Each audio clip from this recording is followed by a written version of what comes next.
there is, at the moment, one of his spaceships docked to the space station, the Dragon spaceship. This is the third time that it's been docked, second commercial one. It was launched last week. Many of you may have followed the launch, but there was drama. There were solar panels and all this kind of stuff. We could follow it on your Twitter feed. Yeah, rockets have drama. Can you just tell us what it's like to be Elon Musk in the control room during a launch when something happens, when there's an issue? It's extremely nerve-wracking. It's the thing about rocket launch is that all of your work is distilled into these few minutes, particularly the first several seconds around the liftoff. Because the worst thing that could happen with a rocket, in a touch word, is if you have an engine failure or some huge failure right above the launch pad, and the whole thing can come down with about 1 million pounds of TNT equivalent and destroy the whole launch pad. That would be bad. That's what's going through my mind, in case you're wondering. That's actually what I'm thinking about. So when it clears the lightning towers and it's gotten further enough away from not actually destroying the launch pad, then that's one sort of go down a notch on the fear and anxiety. And then after first stage separation, that's another one. And when the second stage lights up, so it's sort of you're going down in intensity as the rocket is going up. And the thing is that the first 3 rocket launches that we had failed. Okay, and then the first one failed quite close to the launch pad, almost destroyed the launch pad. In fact, I spent that day picking up rocket pieces off the reef, which sucks. So I think there's a pretty powerfully ingrained fear response as a result of that, because 3 in a row, just and the images of those rocket failures kind of going through my mind as I'm seeing the rocket launch. So that's what's going on. And then in this case, you made it through the stage separation, but then there was an issue with the solar cells. Tell me a little bit how you sort of spotted the problem, diagnosed it. What does the team do? You got there in the end, but how does it work? Yeah, so the solar panels were actually okay, but and the rocket launch went really well, so that was not a problem. Where things kind of went awry was after spacecraft separation, we tried to initialize the 4 thruster pods. So there's 4 thruster pods with a combined total of 18 engines. And the system is designed with a huge amount of redundancy, so it can take all sorts of failures and still complete its mission. That's the whole way it's been made. In fact, it can work with, even if it has only 2 of the 4 thruster pods working, it can still do a mission. So 3 weren't working. Wow. Which was a huge puzzle, why are 3 not working? Because these things are cross-strapped, so you'd kind of think that either maybe 1 wouldn't work, or a cross-strapped pair wouldn't work, but not 3. It was really, really strange. So we had the spacecraft just going through kind of free drift in space, like we're just tumbling, and which makes it also difficult to communicate with, because the antennas are pointing every which way you can imagine. So all we had was a very slight 2 kilobit, occasional 2 kilobit link that would go in and out, and that was an omnidirectional signal beaming off the NASA TDRS satellite system. So in order to actually improve we first had to improve the bandwidth. So we actually asked the Air Force if we could have some of their long-range telemetry scanners, would they give us access? And we have this communication system that we call the mega proxy. So we had to recode the mega proxy to go through the Air Force long-range dishes to blast the spacecraft with enough intensity to be able to upload new code to try to fix the problem. And so we wrote some new software to essentially pressure slam the 3 oxidizer tanks that were refusing to pressurize. It turned out, I think we figured out the problem, which is that there was a slight change made to a check valve that was in 3 of the tanks and not in the other, and we were able to replicate that problem on the ground later. And we're able to basically have the system build up pressure upstream, then release that pressure and slam the valve. So we're trying to give it the sort of the spacecraft equivalent of the Heimlich maneuver, basically. Um, and then we got one of the pods that looked like it was making progress, and we didn't want to unfurl the solar panels until we had at least 2 pods active, so we could go from sort of drifting to an active hold. But then the temperatures of the solar panels, which are in these protective covers, was dropping, and it can drop to like almost absolute zero if it's pointing at dark space. So it was dropping, and we're like, okay, shit, we better release the solar panels, otherwise they could literally freeze in place. And so we ran a simulation to see what would happen, and it was actually slightly beneficial. And it's kind of like when a skater, when a skater puts their arms out, it slows down, pull them in, it speeds up. So when the arms went out, when the solar panel arrays went out, it slowed down the rate of rotation. Actually, slightly helped us with maintaining communication with the spacecraft. And so then we're able to, with that pressure slam thing, get a pod active, then a third one, and then a fourth one. Then we got all 4 working, and we're able to continue the mission, dock with the space station. In fact, Dragon is currently docked with the space station right now, and if all goes well, we'll return to Earth in about a week or 2. That sounds terrifying. Yeah. Wow. That was hardcore. I don't want to go through that again. Okay. You are not just here in Austin for South by Southwest, but also to meet with the Texas legislature to talk about Right. possibly a launch base here in Texas. Tell us more about that. Yeah, so right now we've got 2 main launch locations. One is Cape Canaveral in Florida, and the other is Vandenberg Air Force Base in California. And so Cape Canaveral is good for kind of eastward launches, Vandenberg for southerly launches, and we figure we need a third launch site that's kind of a commercial launch site. It's not, because Cape Canaveral and Vandenberg are Air Force bases, which is cool, and it's obviously there's an important need for Air Force space launch bases as there is for Air Force airports. But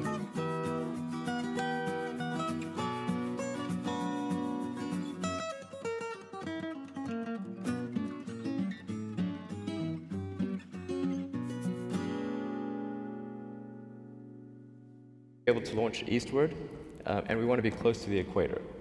So that basically means the potential states are Virginia through Texas, going south, Hawaii, and Puerto Rico.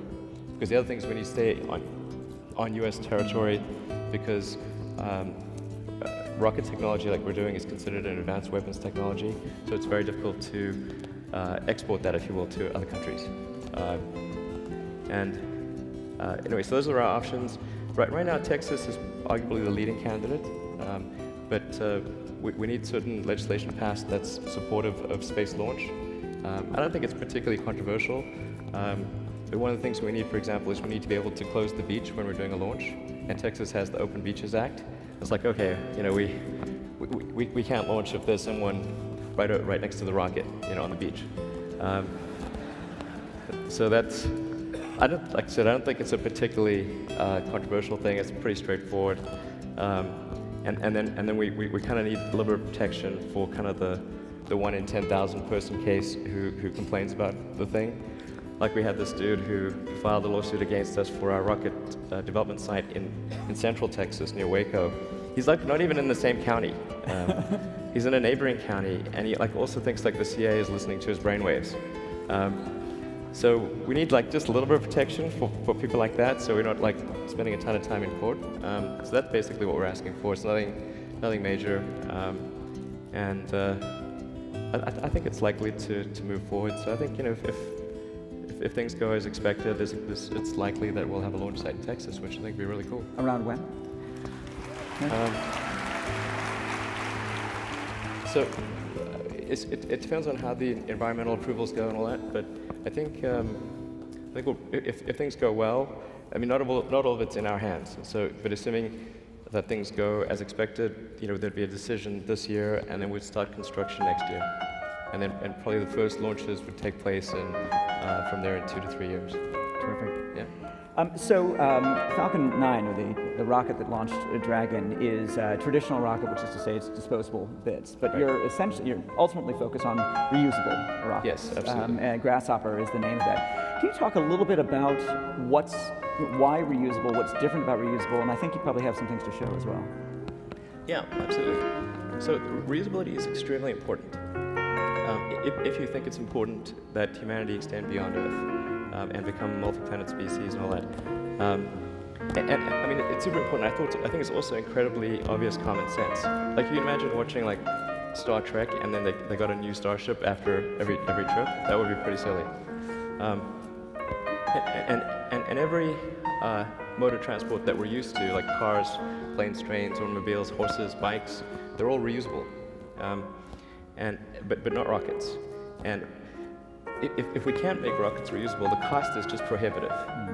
Like the cost of the fuel and oxygen on a Falcon 9 is 0.3% of the cost of the rocket. Wow. So it's a very tiny number.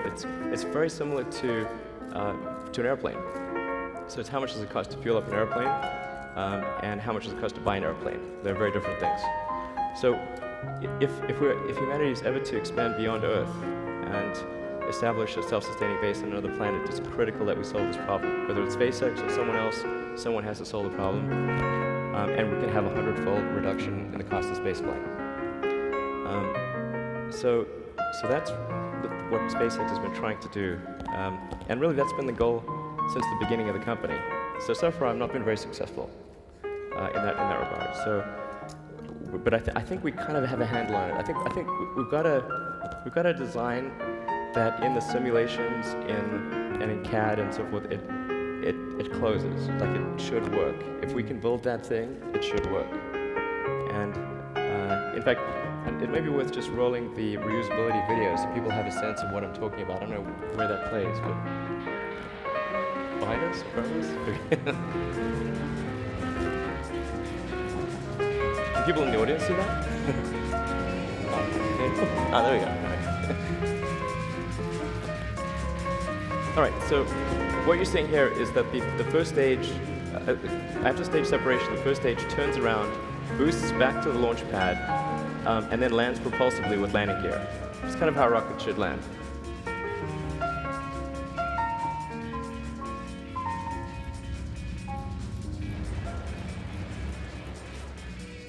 That's the upper stage. This is the quick version of the video, obviously.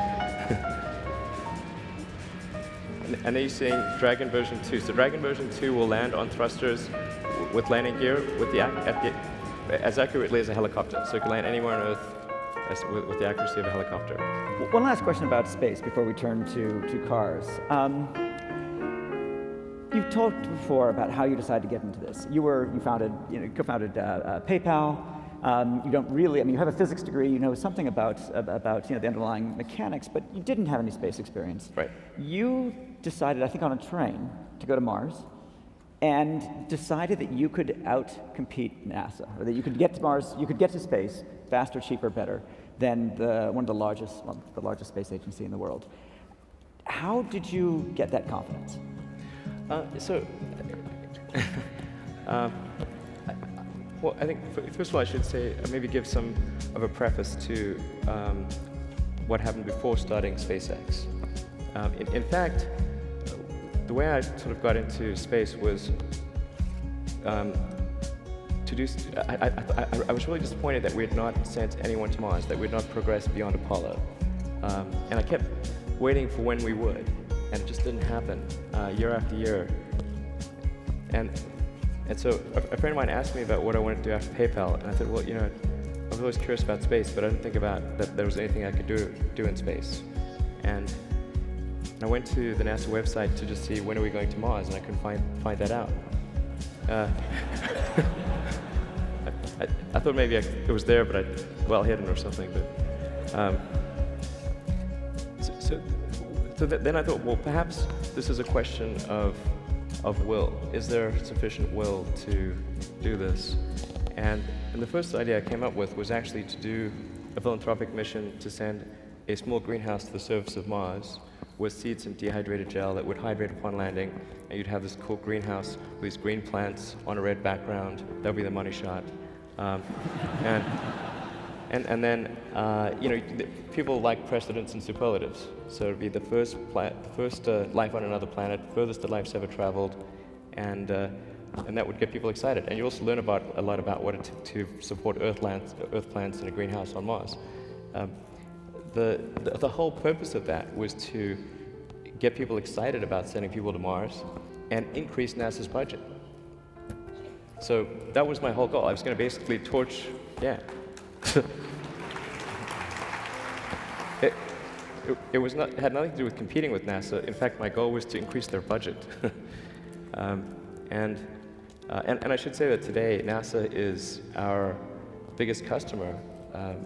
We've got almost 50 launches, and about a quarter of those are for NASA. But three quarters commercial, but 1/4 NASA. NASA's been incredibly supportive and helpful, and we wouldn't be where we are today without the help of NASA. So it's really got nothing to do with competing with NASA. It's really just about what do we need to do to have an exciting, inspiring future in space. That's what I think really matters.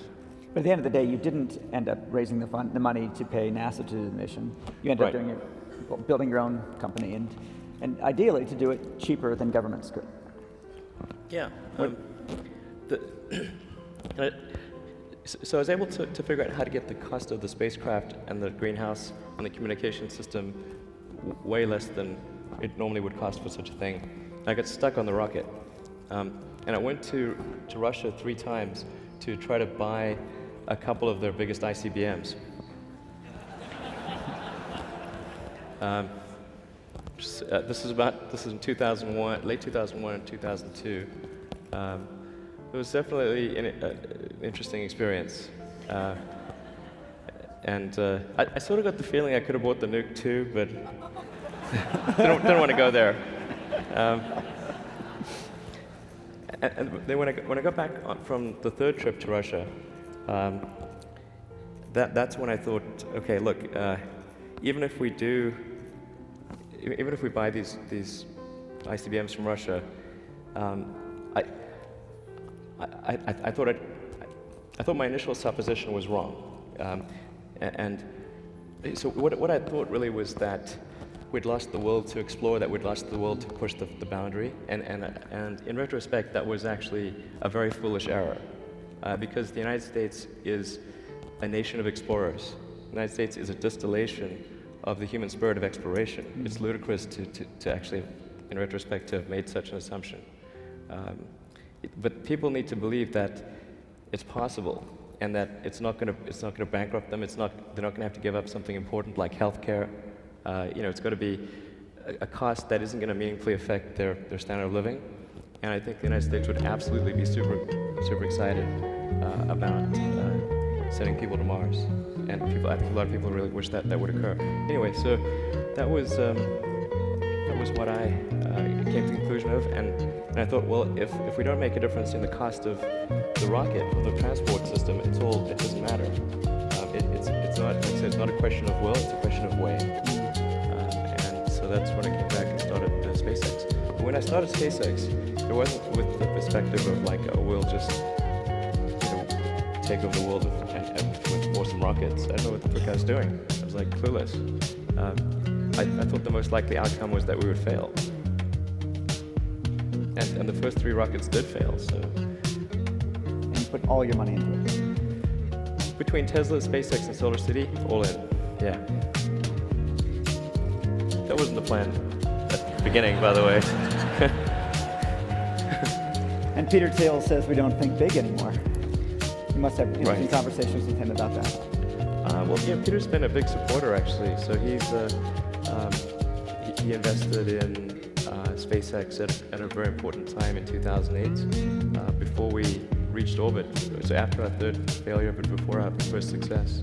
So, big credit to Peter and Luke Nosek and the other guys at Founders Fund, basically my buddies from PayPal. My buddies from PayPal saved my butt. It was really, really good. So.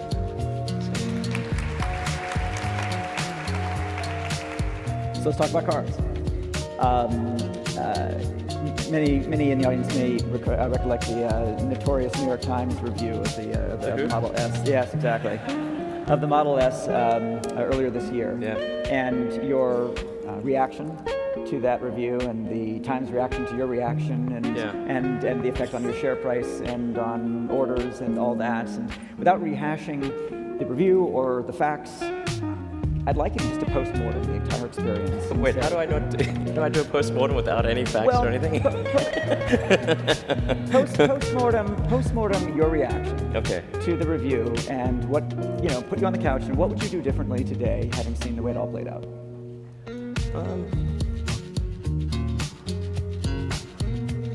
Well, I think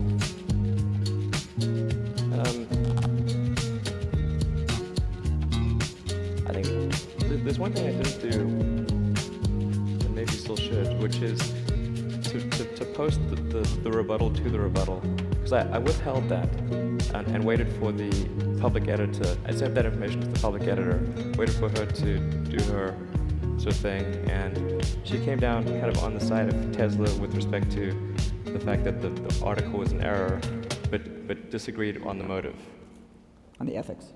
Yes. Because you impugned both facts and ethics. I did, yes. And I think it was I would call it a low-grade ethics violation, not like a big one. I don't think he thought he was doing anything particularly terrible, but I would call it a low-grade violation, and not of the Jason Blair crazy fabrication variety, but I would call it a low-grade. It was not in good faith. That's an important point, and I probably should have posted that rebuttal to make that clear, but I didn't do it. That's what I regret. So the only change you would make is that the very last bit, the rebuttal that you wrote but that has not been published, you would get it maybe out I should. You would get it out there. Yeah. So you would continue to use the same language in the same way in your I don't initial think the reaction? language was inaccurate. I really don't. You've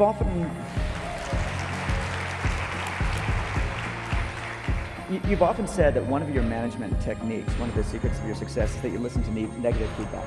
Yes. Was the Times review didn't fall into the category of negative feedback?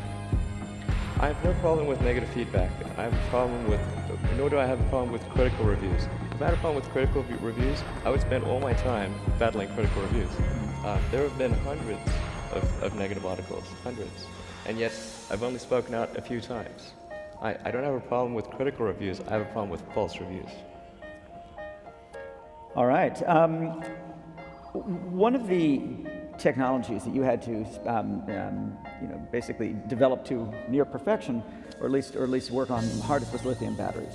Right. For the electric cars that run on lithium batteries, safety has always been an issue, accidents, etc. Recently, Boeing had fires with their lithium batteries, and the Dreamliner is now out of service because of that. You volunteered to help the Boeing executives, I guess, diagnose and redesign. Yeah. Can you talk a little bit about what they did wrong, what you would have done differently, and what do you think the future of Boeing and others airline batteries are going to be? Sure.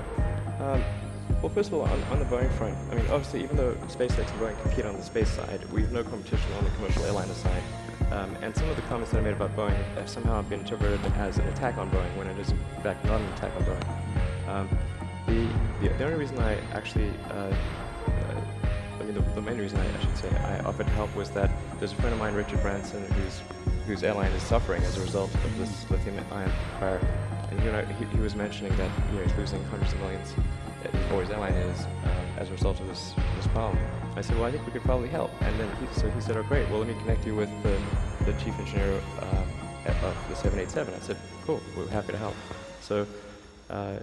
I provided some advice, and hopefully that'll be helpful.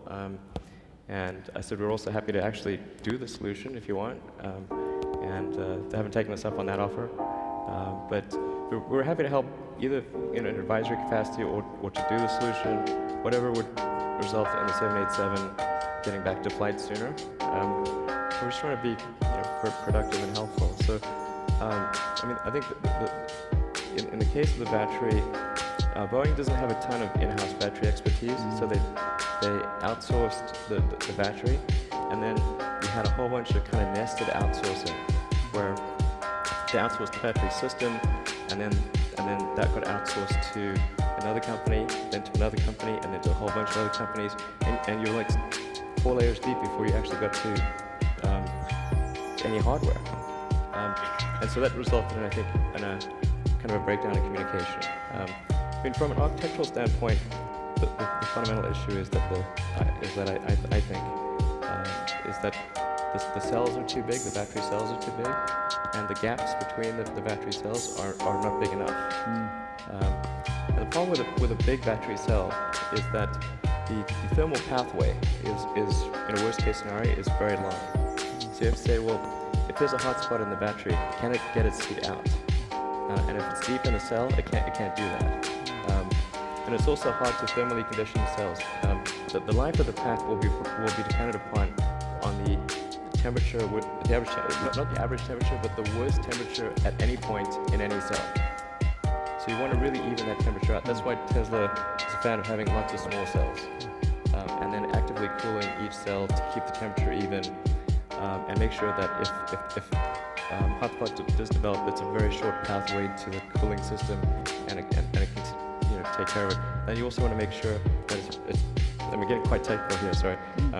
It's passive propagation proof. So even if your active cooling system fails, and you get thermal runaway in a cell, that thermal runaway event can't cascade into a neighboring cell, and you get the thermal domino effect. Right. I mean, it's not super complicated.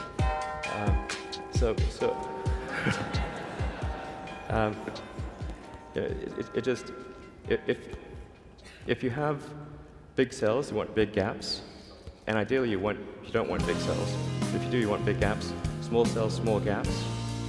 Yeah, So this is really important because the whole thing about this new generation of airplanes is that they're light. They use composites. They use electronics rather than mechanical systems, and so electricity drives the whole thing. So basically, my understanding is that you need lithium batteries in the sky. It just doesn't work any other way, and your point is it can be done. Oh, it totally can be done. Yeah. Like, lithium's getting a bit of a bad name here. Lithium is obviously the way to go. I mean, people have lithium-ion batteries in their cell phones and their laptops. I mean, I don't think anyone's panicking here with the fact that they've got a lithium-ion battery, next to a sensitive region probably of their body, Got it. Well, so just staying on power for one last set of questions before I return to your life, which seems insane. It is insane. You're also chairman of Solar City, Yeah. Which I believe is America's largest solar installer. So space, transportation, energy. Picking off the big ones there. Right. Now, solar got a bad name over the last few years because of the cylinder meltdown, etc. But my sense is that people are not differentiating between the making of solar cells and the using of solar cells, Right.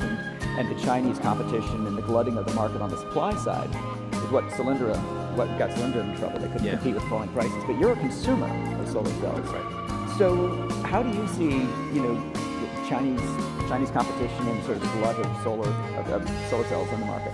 What does that do to you? I think what China's doing in the solar panel arena is awesome because they're lowering the cost of solar power for the world. And they have these huge gigafactories that they created out in the Chinese desert, and with a ton of funding from the Chinese government. So it's like a giant donation from the Chinese government, like, thanks, that's awesome, people sort of complain about the Cylindra, but obviously anyone who's been involved in the venture world knows that you don't bet 1,000. There's some companies that die. The only reason we know about Cylindra is because it became political football. There are other solar panel manufacturers that are still doing reasonably well. But it is tough when you're competing. I think a good rule of thumb is don't compete with China with a commodity product. You're really asking for trouble in that scenario.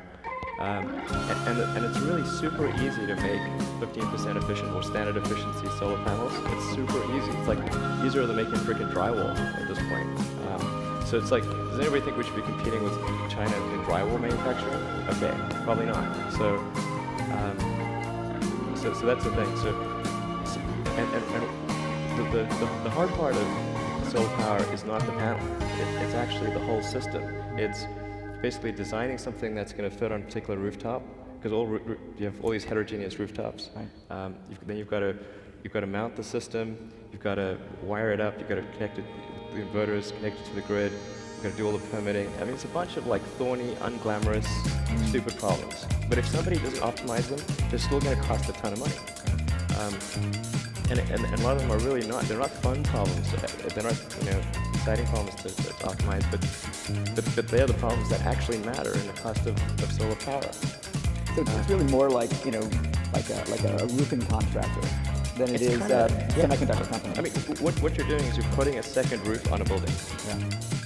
Okay, so and you've got to do it at scale, and then you've got to manage all these systems, because there's still some. I mean, even though the after-sales service is small, when you've got like hundreds of thousands of systems, that's still a lot to manage.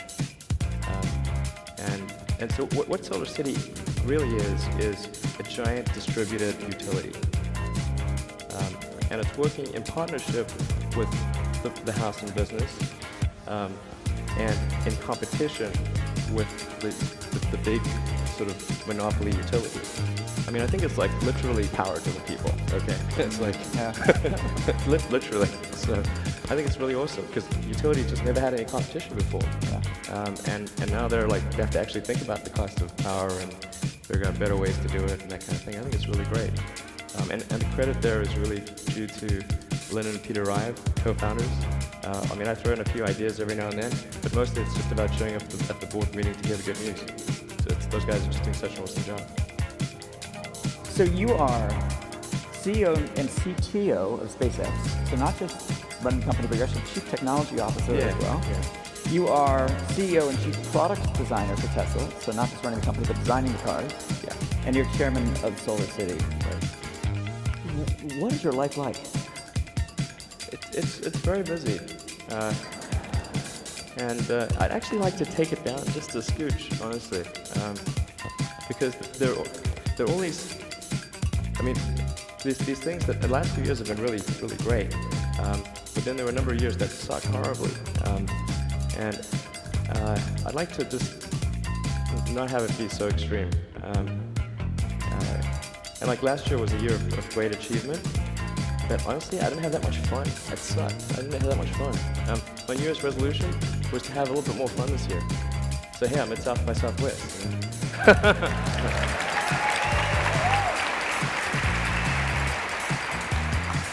And you have 5 children. Dude, they're awesome. Kids are awesome, by the way. You guys should all have kids. Kids are great. How much do you see them? I don't see them enough, actually. But what I find is that I'm able to be with them and still be on email, because I don't need like constant interaction except when we're talking directly. So I find I can be with them and still be, working at the same time. Wait, are you saying you can do email while you're with your children? Yeah, absolutely, sure. Wow. I mean, not all the time, but a lot of the time. That's why it's handy to have a phone. You can sort of do email in interstitial moments. In the absence of that, I would not be able to get my job done. Wow, that's impressive. I have 5 children. I can't do email while I'm with my children. It's not good for the children, and it's really not good for the email. Well, I do have to have a nanny there, otherwise they'll kill each other. Yeah. We are going to turn to audience questions at this point. Just a reminder that if you tweet your questions, #AskMusk, there's a team in the back that will be selecting the ones that we haven't already covered and seem interesting, and I get them in front. Maybe you can see them as well. So I'll ask the first one from David Solis. He asks, when it comes to researching and analyzing entrepreneurial opportunity, how do you go about qualifying or legitimizing, presumably, the idea? Sure. Well, I'm not sure I'm the best guide here, because the things that I've chosen have not been I've not been trying to optimize on a risk-adjusted return basis. So there are, I would not say that I went into the rocket business, the car business, or the solar business thinking that it's a great opportunity. I just thought that something needed to be done in these industries in order to make a difference, and that's why I did it. So, but in general, I do think it's worth thinking about like whether what you're doing is going to result in disruptive change or not. If it's just incremental, it's unlikely to be something major. It's got to be something that's substantially better than what's gone on before. That cues up our next question really well. This is from Craig Legreese. Space, automotive, finance, energy, you've disrupted major industries. What would you do if you had a free reign over education? Well, I think that the way that we currently do education is wrong, and when you see something like the Khan Academy and so forth, I think that's probably going in the right direction. I mean, generally you want education to be like as close to a video game as possible, like a good video game. Like, you do not need to tell your kid to play video games. They will play video games on autopilot all day. So if you can make it interactive and engaging, then you can make education far more compelling and far easier to do. So I think that's how it should be, and it shouldn't be that you've got like these grades where people move in lockstep, and so everyone goes through, goes like normally, we'll go through English, math, science, and so forth from like 5th grade to 6th grade to 7th grade, like it's an assembly line. But people are not objects on an assembly line. That's a ridiculous notion. People learn and are interested in different things at different paces. So you really want to disconnect the whole grade level thing from the subjects. Allow people to progress at the fastest pace that they can or are interested in each subject. It seems like a really obvious thing. I mean, I think like most teaching today is a lot like vaudeville, where and as a result, it's just not that compelling. It's like somebody standing up there and lecturing to you, and they've done the same lecture several years in a row. They're not necessarily all that engaged or in doing it. And you compare that to, say, Batman: The Dark Knight. Okay. And then you've got like the world's best special effects. You've got the world's best director, screenwriter, multiple cuts, amazing editing, and that's amazing. But like imagine if instead you had like the local town aspiring actor do a one-person play version of that. Yeah. That would not be compelling. Yeah. Do you agree with Peter Thiel about the unnecessariness of university, higher education? I do agree with Peter's point that university education is often unnecessary. That's not to say it's unnecessary for all people, but I think you probably learn about as much, or the vast majority of what you're going to learn there in the first 2 years, and most of it is from your classmates. Because you can always buy the textbooks and just read them. Like nobody's stopping you from doing that. Or go online. Or go online. Now for a lot of companies, they do want to see the completion of the degree because they're looking for someone who's going to persevere and see it through to the end, and that's actually what's important to them. So it really depends on what somebody's goal is. If the goal is to start a company, I would say no point in finishing college. In my case, I had to, otherwise I'd get kicked out of the country. Yeah. So that was important. But although you went on and got a master's degree as well, right? I came out to Silicon Valley to do a PhD at Stanford in applied physics and material science to work on ultracapacitors for use in electric cars. And that's what I was going to do. And then I decided to put that on hold to start a company. But since I already had my undergrad, I could then get an H-1B visa and that kind of thing. So the H-1B visa requires a degree. But other than that, I would have, if that wasn't the case, I probably would have stopped education sooner. Did you not go to Wharton? Yeah. I did do dual undergrad in physics and business at Wharton. I see. Yeah, but it was undergrad, not master's. Understood. Another question from the audience from Dan Griffiths. Fill in the blank. You will be disappointed if blank does not happen in your lifetime.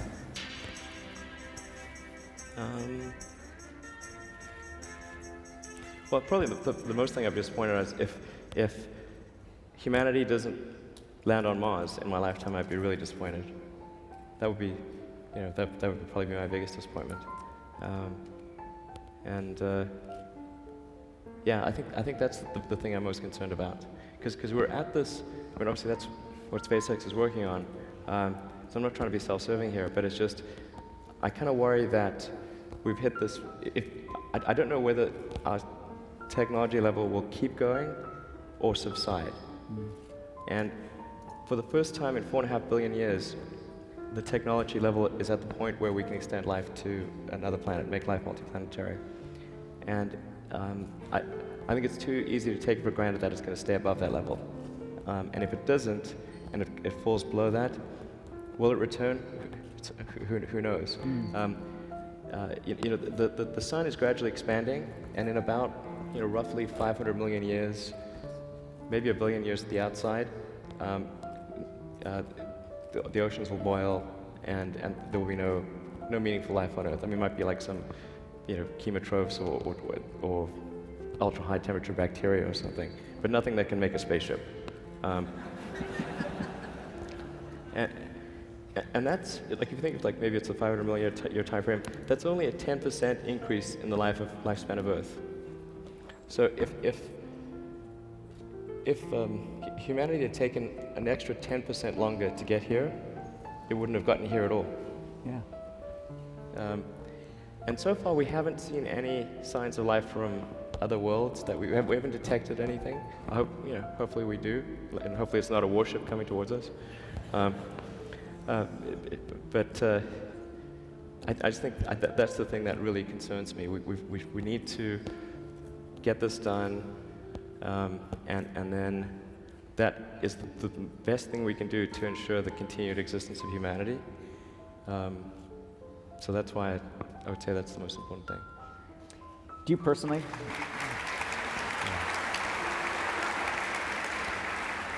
Do you personally want to step foot on Mars? I do personally want to step foot on Mars, but honestly, I would be doing this even if I knew there was no chance of me going to Mars. Because I think, like I said, I think it's just important that we are on a path to getting there. I would like to go at some point. I'll go if I'm certain that SpaceX will be fine without me, and that path will continue. Because you may have heard me, some people may have heard the joke I've made before, which is like, I would like to die on Mars, just not on impact. So.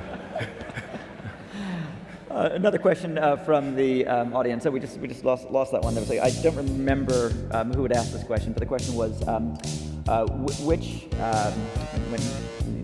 do you think is going to have more impact on the world, SpaceX or Tesla? Well, I think if we look back, or if historians would look back on the impact of Tesla many years from now, I think it would be that hopefully Tesla advanced the advent of sustainable transport by something like a decade, maybe 2 decades. But I do think electric cars are inevitable. In fact, I think all modes of transport will go fully electric, with the ironic exception of rockets. So that's what I think. And then for Solar City, perhaps something similar on the energy production side, sustainable energy production. Then for SpaceX, hopefully SpaceX develops the technology necessary to transport large numbers of people and cargo to Mars. I think that's a bigger impact. But rather, what Solar City and Tesla are about are solving what I think is the most pressing terrestrial concern, which is the sustainable production and consumption of energy, or helping solve it, and many people are solving it. And then what SpaceX is about is helping solve the biggest non-terrestrial problem, which is the extension of life beyond Earth. So those are how I see it. We have two related questions, one that's no longer on the screen, but and another one that is. The first was, what was the best advice you ever got? And the second, and maybe you can join them in your answer, is you mentioned working with your friend Peter Thiel and Mr. Branson. Who influences and inspires you? Sure. inspired by a lot of historical figures. Like one of my favorite guys is Ben Franklin. You know, I think he's a really good guy. I mean, he was a scientist, and he also worked in obviously publishing and the political sphere. But he kind of like he just thought about like what are the problems that need to get solved, and worked on those. He just seemed like a good guy all around. So I like him. And I like just the historical figures like in science and literature. Huge fan of Churchill. And obviously, like Tesla, we named Tesla after Nikola Tesla, better than Musk Motors. And I mean, I actually haven't named any product or company after myself. But that maybe gives a sense of like I think like Tesla is someone who reserves a lot of recognition. Sorry, what was the? They're all dead. Yeah, any they're living dead. figures? Yeah, I mean, I think there's a friend of mine, like Larry Page. I think what Larry's doing and Sergey at Google, I'm really admire what they've done. I think obviously he's recently dead, but Steve Jobs, who doesn't admire Steve Jobs? I think Jeff Bezos is doing some great things. Among others, competing with you. Yes, but that's a good thing. In fact, every time I see Jeff Bezos, I say, why aren't you doing more in space? Yeah. The other half of the question was the best advice you ever got. Best advice I ever got. Well, I think the physics training is a very good training, where it's a good framework for reasoning, where you're trained to think about first principles and reason from there, and that means boiling things down to the most fundamental truths, and then connecting those truths in a way to try to understand how reality is. Because physics has this problem where they're trying to figure out things that are totally counterintuitive, and so they had to have a framework for getting there. Like quantum mechanics is incredibly counterintuitive, but it's true.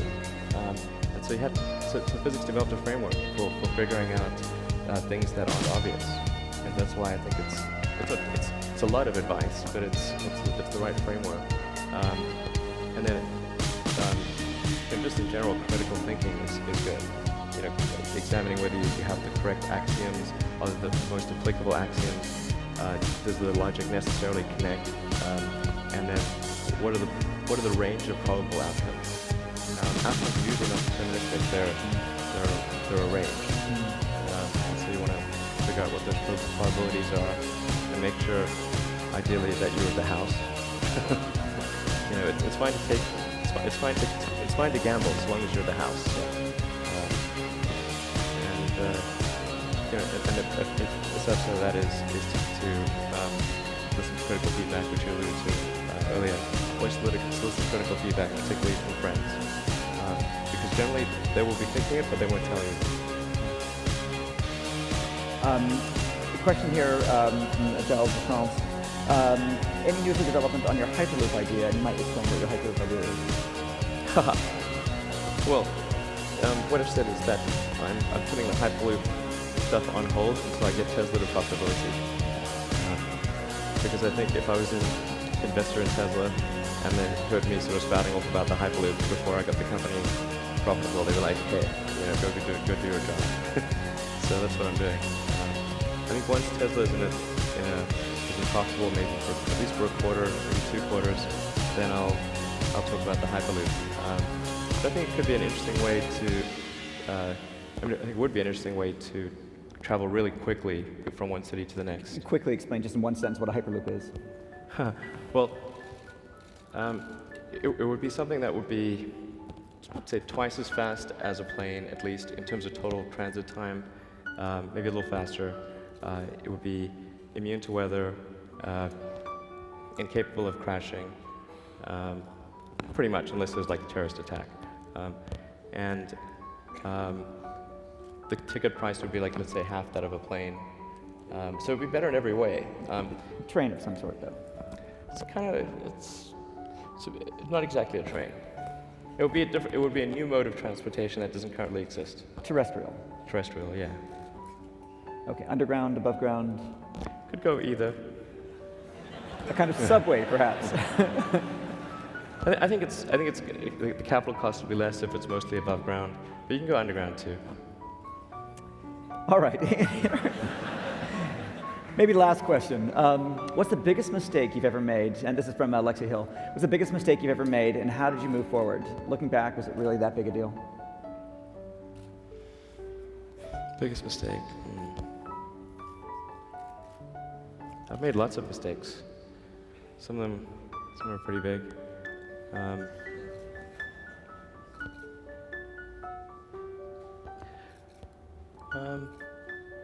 I mean, it's hard to say, because things have worked out pretty well in the end. So how big of a mistake could it have been, as the question is really asking.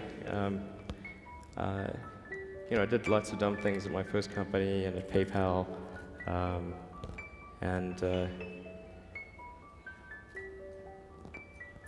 you know, I think sometimes, yeah, I don't know. There's so many. I'm hard pressed to say this is the biggest one. You know. Give us one or two. Okay.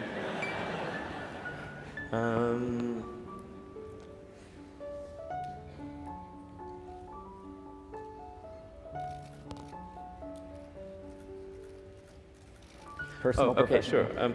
So the biggest mistake in general that I've made, and I'm trying to correct for that, is to put too much of a weighting on somebody's talent and not enough on their personality. And I've made that mistake several times. In fact, then I would say, oh, gee, I'm not going to make that mistake again, then I would make it again. And I think it actually matters whether somebody has a good heart. It really does. And I've made the mistake of thinking that sometimes it's just about the brain.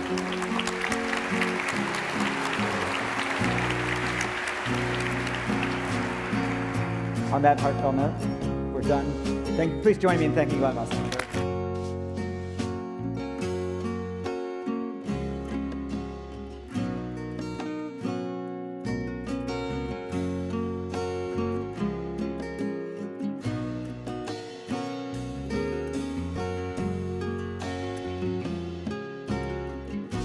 Welcome, ladies and gentlemen, to the Computer History Museum. I'm John Holler, the CEO, and it's my pleasure to welcome you tonight on behalf of our trustees, our staff, our members, our amazing volunteers, all the people involved in making the museum a great place.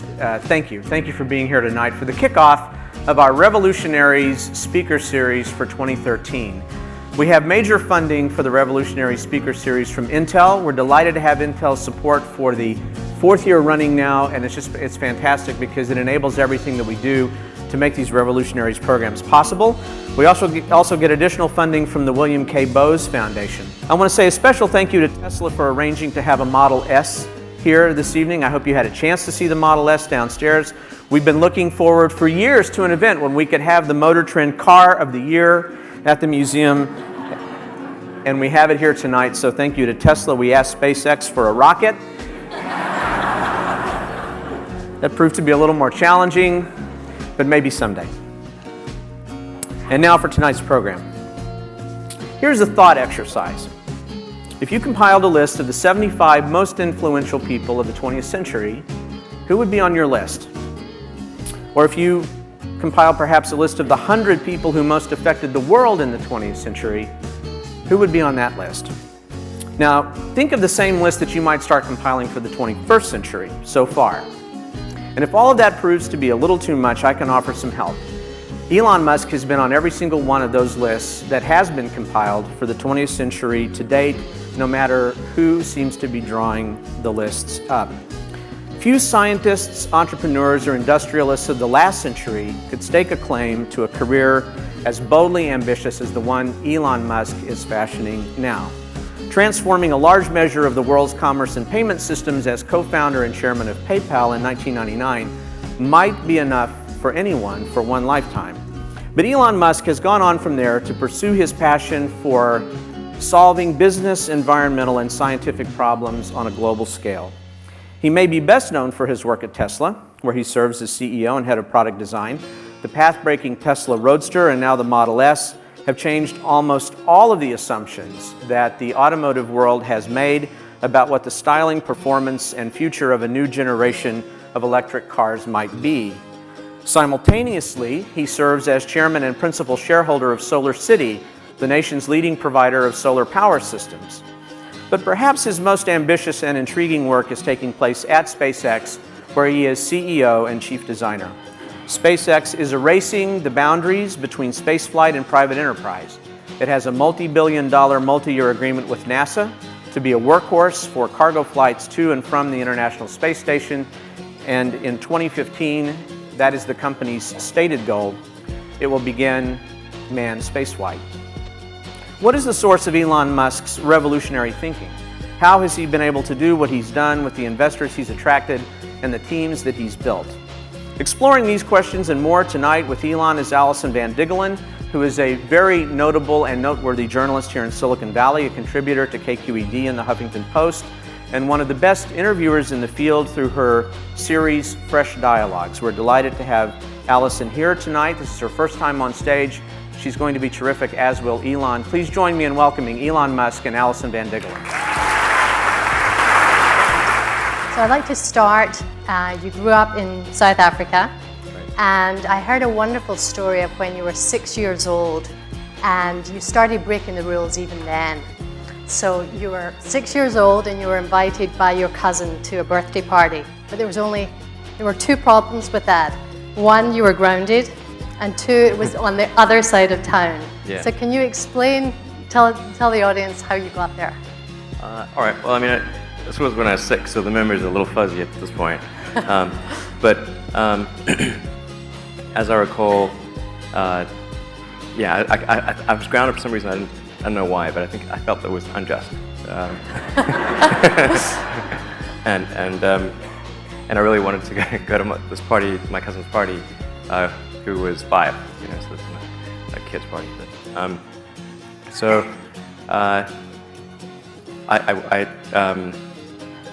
at first I was going to take my bike, but then, and I told my mom this, which was a mistake.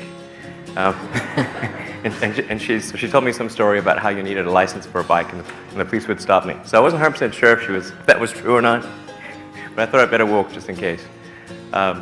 So yeah, I sort of thought I knew the way, but it was clear across town. So I don't know, it was 10 or 12 miles away. It's really quite far, further than I realized actually. And so I just started walking to my cousin's house. I think it took me about 4 hours. And just as my mom was leaving that party with my brother and sister, she saw me walking down the road and freaked out. And then I saw she saw me, so I then sprinted to my cousin's house, and I was just about 2 blocks away, and then climbed a tree and refused to come down. Wow. So the first of many rule-breaking adventures guess, for Elon Musk. So by the time you were 12, you were already an entrepreneur and making a profit. I understand you earned $500 equivalent in Rand for creating a video game. Can you tell us about that and what the inspiration was? Yeah, sure. So when I was about 10, I walked into a computer store in South Africa and saw an actual computer. I previously had some early sort of precursors to the Atari system, and then I got the Atari system, which I'm sure a lot of people here have played. But then I saw you could actually have a computer where you could make your own games, and it was a Commodore VIC-20. So that was the first computer I bought, and then I got some books on how to teach yourself programming, and this was like the coolest thing I'd ever seen. So I was just like, this is super awesome. So I started programming games and then selling games in order to actually buy more games. So a bit of a circular thing. So and more games and better computers and that kind of thing. So, right. Yeah. So the money wasn't the end goal for you. It was more a means to an end. Yeah. I mean, basically, I'd spend money on better computers and Dungeons and Dragons modules and things like that. Nerdmaster 3000, basically. Yeah. So I understand at that time you were heavily into comics. I'm curious to know, did you love Iron Man, the comic Iron Man? I did kind of like Iron Man, yeah. You did? Yeah, did you ever imagine that you would be the inspiration for the movie version? I did not. Yes. No, that was pretty much I would say 0%. I would have said 0% chance. What kind of kid were you? I mean, can you look back and see yourself? Were you a bit of a loner kid, bookish kid? I wasn't all that much of a loner, at least not willingly. So, but I certainly was quite. I was very, very bookish. I was reading all the time. So I was either reading, working on my computer, reading comics, playing Dungeons and Dragons, that kind of thing. And I understand Hitchhiker's Guide to the Galaxy, that wonderful book by Douglas Adams. That was a key book for you. What was it about that book that fired your imagination? So I guess when I was in around 12 or 13, I had kind of an existential crisis, and I was reading various books on trying to figure out the meaning of life and, well, like, what does it all mean? Because it starts seeming quite meaningless, and then we happen to have like some books by Nietzsche and Schopenhauer in the house, which you should not read at age 14. It's bad. It's really negative. But then I read Hitchhiker's Guide to the Galaxy, which was like quite positive, I think, and it sort of highlighted an important point, which is that a lot of times the question is harder than the answer, and if you can properly phrase the question, then the answer is the easy part. And so, if to the degree that we can better understand the universe, then we better know what questions to ask, and then whatever the question is that most approximates what's the meaning of life, that's the question we could ultimately get closer to understanding. And so I thought, well, to the degree that we can expand the scope and scale of consciousness and knowledge, human knowledge, then that would be a good thing. Wow, so you're having these deep thoughts at what age, 10, 14? Yeah, sort of in the puberty, I guess. 13 through 15, probably the most traumatic years. And so by the time you were 17, you were actually left, right? I assume you hatched the plan earlier when you were around 14, 15? I did hatch the plan earlier. Actually, I tried to hatch several plans, which they did not hatch. Right.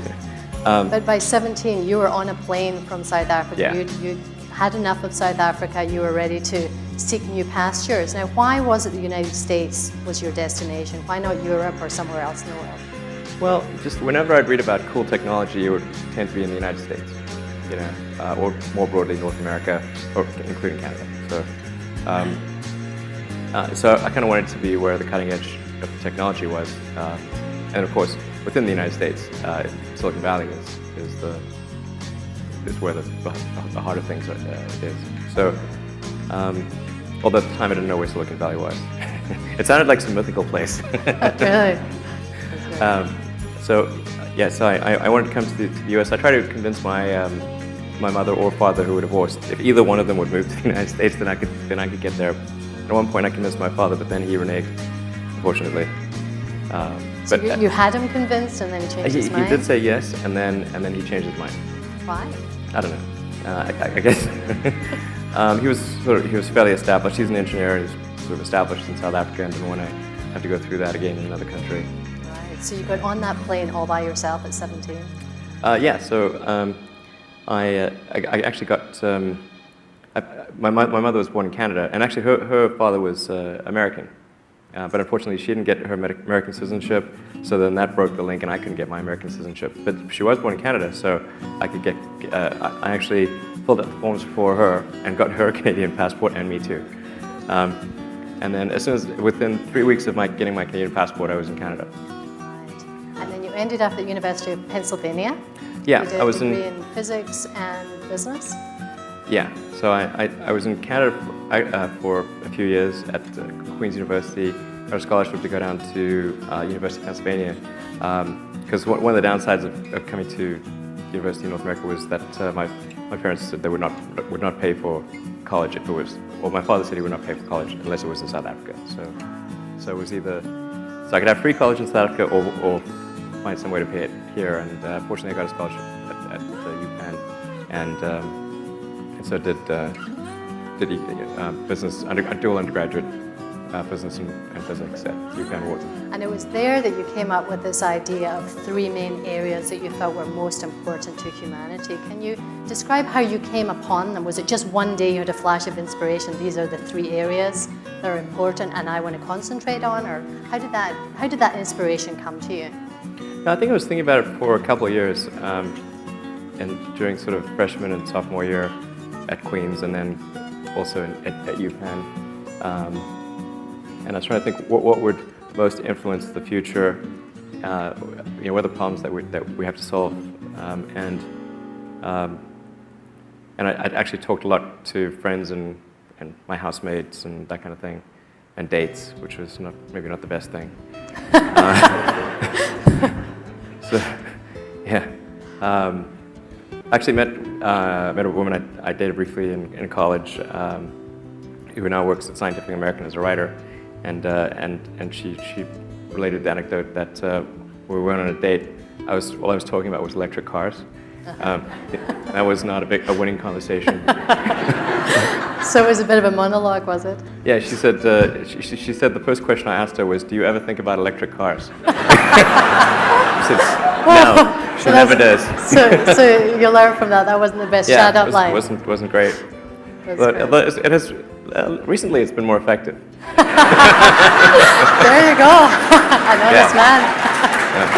Yeah. That's wonderful. Well, we'll get on to Tesla soon. But I want to go from University of Pennsylvania. You ended up in Silicon Valley, and you've described Silicon Valley as Darwinian. Can you talk about what it was? In the most positive sense, really. In the most positive sense. I mean, it's not. Yeah. Can you elaborate on what that means and why it had to be Silicon Valley? What drew you to Silicon Valley?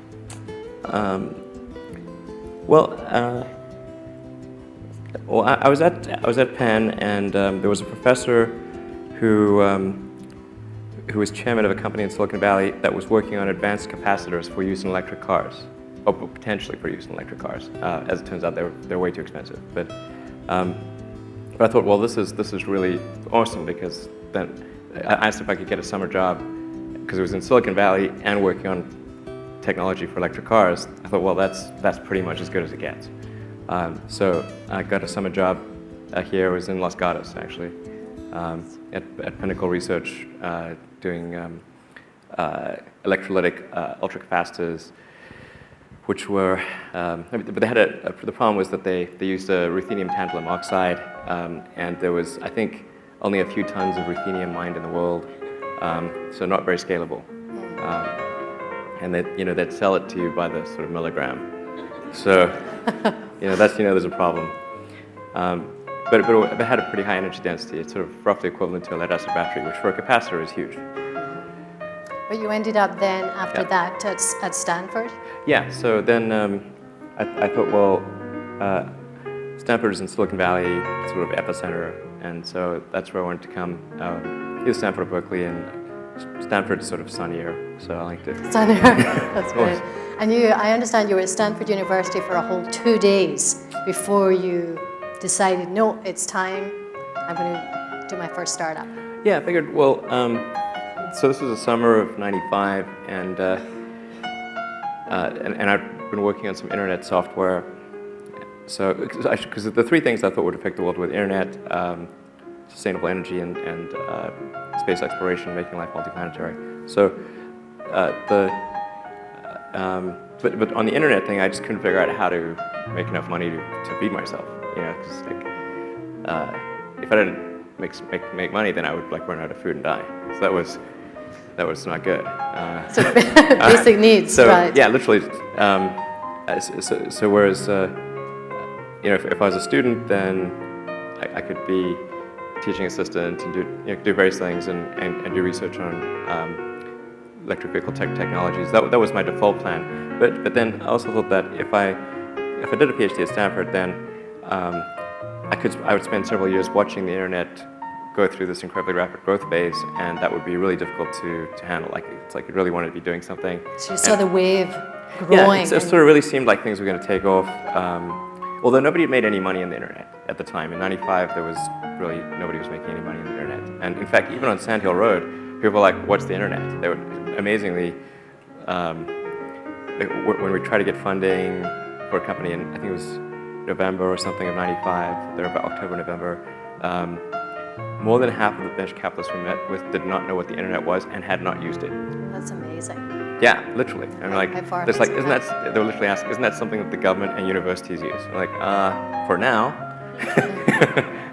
but you know, yeah. But then Netscape went public in late '95, I think it was, and then after that, even though a lot of venture capitalists still didn't understand the internet and still hadn't used it, somebody had made money on it, so now that it was on the radar. Yeah. So when we went to get funding, the second time we tried to get funding, everyone was interested. Right. So this company was Zip2. That's right. And terrible name. Yeah. What was the reason for that name? Well, we were just incredibly stupid at the time, I think. That's the main reason for that name. And because we got some ad agency, because we thought, well, we don't know anything about names, so we'll get some ad agencies to suggest a bunch of options, and then Zip2 seemed kind of speedy. I don't know why the hell we chose that stupid name. And it has a digit in it. It's like, why would you pick it? Because it could be Zip-T-O, it could be Zip-T-W-O, it could be Zip-T-O-O. So like people literally spelled the name every variation, which is bad if you go to URL and you don't have the other ones.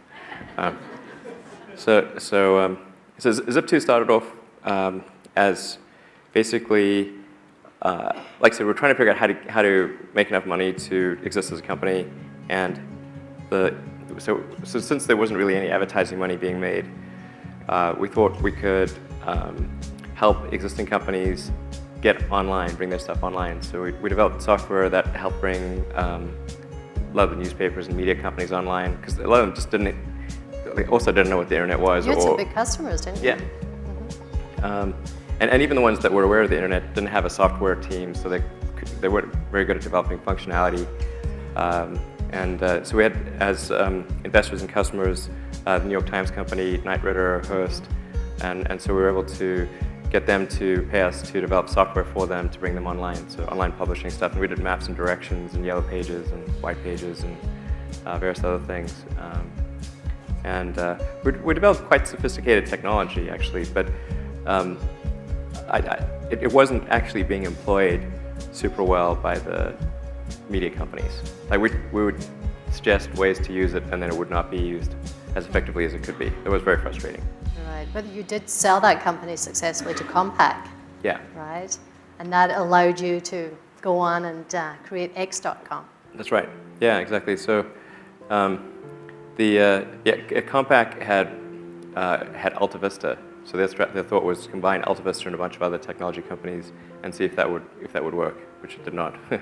But nonetheless, they were pretty nice guys and bought the company, and that gave me the capital to do another company. And I wanted to do another company in the internet because I thought we hadn't really reached the potential that we could have with Zip2. Because we had really sophisticated software. I mean, our software was sort of at least comparable to what Yahoo or Excite or others had. In fact, I thought in some ways it was better.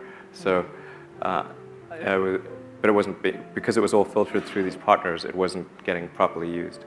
So I thought, well, I want to do something that could be a more significant contribution to the internet. And so the initial thought was financial services, because money is digital.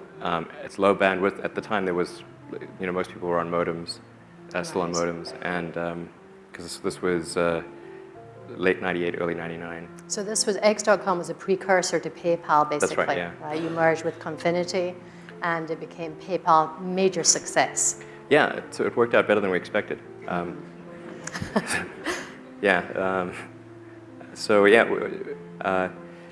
Confinity. So initially, Confinity and X.com started out from slightly different directions, and then converged to the same point. With X, the thought was to create an integrated set of financial services, so you could go to one place and do all of your financial anything. And then as a feature, we had the ability to transfer money or securities or anything simply by entering a unique identifier. So like a email address or phone number or something like that. But when we would demo the system, the hard stuff, which was the integration of all the financial services, people would not be interested in. But they'd be really interested in being able to transfer money using an email address. even though that was actually quite easy. And so we focused our energy on that. And although it's easy in principle, what gets really hard is adding security while still keeping it easy to use. Right. So, because it's like the Willy Loman quote, like, why do you rob banks? Because that's where the money is. So why do people rob PayPal? Same reason. Right. And so you can dial up the security to a really high level, but then you're going to make it very hard to use. And so that was one of the toughest things we wrestled with. And then Confinity originally started as kind of software for Palm Pilots, and then they had a demonstration application, which was the ability to beam money from one Palm Pilot to another using the infrared port. Yeah, people remember that one. Yes. That was big at one point. And then they had a website sort of parallel to that, where because once you beamed the infrared tokens, you had to still then synchronize your Palm Pilot and do the transfer via the website. So, but then people weren't that interested in the Palm Pilot stuff, but they were interested in the website. So we kind of converged at the same point, and we're quite close together. So we decided to merge the companies, and in I think January or so of 2000. It's a very turbulent period. And the growth in the company was pretty crazy. Like we had at the end of the first sort of 4 or 5 weeks, we had 100,000 customers. It's incredible. Yeah. Incredible growth. Did you anticipate that when you started out? Definitely did not.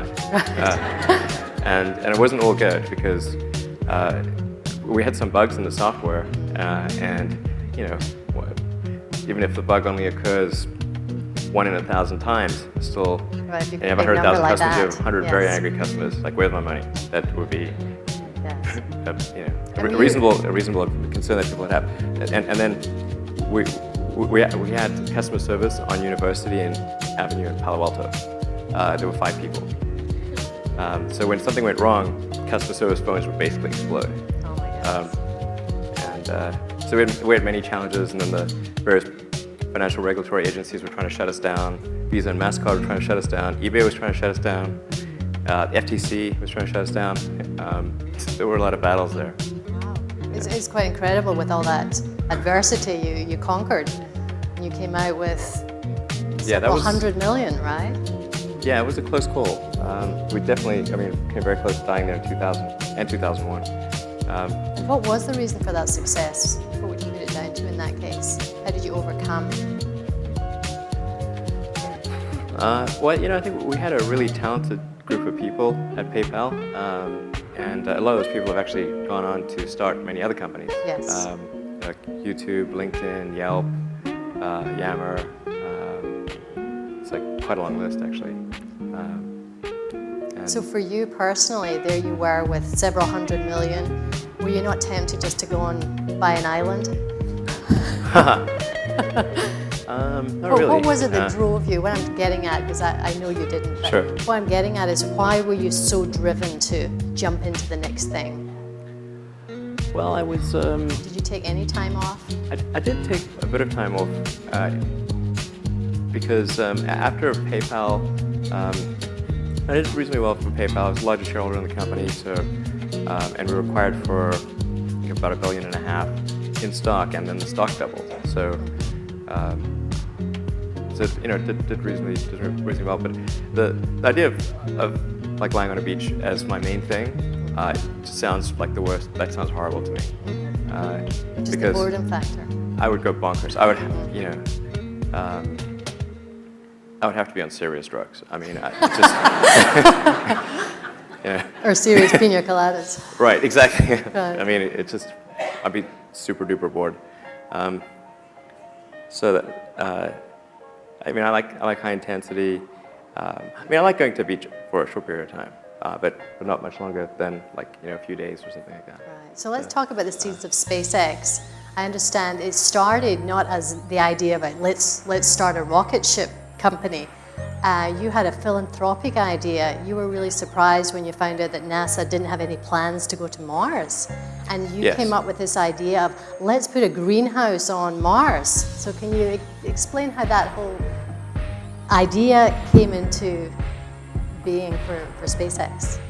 Sure. Well, so when I was thinking of like what I thought would affect the world as a student, it wasn't really from the standpoint of those are the things I'll get involved in. It was kind of more in the abstract. These are the things I think will happen that will affect the world, but not that I will be involved in them. As it turns out, I have. But I always thought that we would make much more progress in space, and it just didn't happen. It was really disappointing. So. Yeah, I was really quite bothered by it. So, when we went to the moon, we were supposed to have a base on the moon. We were supposed to send people to Mars, and that stuff just didn't happen. We went backwards. We got the space shuttle, but the space shuttle could only go to low Earth orbit, where Saturn V could go to the moon. Now the space shuttle's gone, and so that just seemed like a really bad thing. So I thought, well, maybe it was a question of there not being enough attention or will to do this. But this was a wrong assumption. So but that's the reason for the greenhouse idea. It was the thought was if there could be sort of a small philanthropic mission to Mars. So I was expecting to lose all the money that I invested in that. But if we could send a small greenhouse to the surface of Mars with seeds in dehydrated nutrient gel, and you hydrate it upon landing, and you'd have this great shot of little greenhouse with little green plants on a red background. I thought that would get people excited. So you literally imagined a photograph inspiring a new Yeah, generation? you got to sort of imagine the money shot, if you will. So yeah, I think green plants and red background would be that. And people tend to get interested and excited about precedents and superlatives. So this would be the furthest that life's ever traveled, the first life on Mars, as far as we know. And I thought, well, maybe that would result in a bigger budget for NASA, and then we could sort of resume the journey.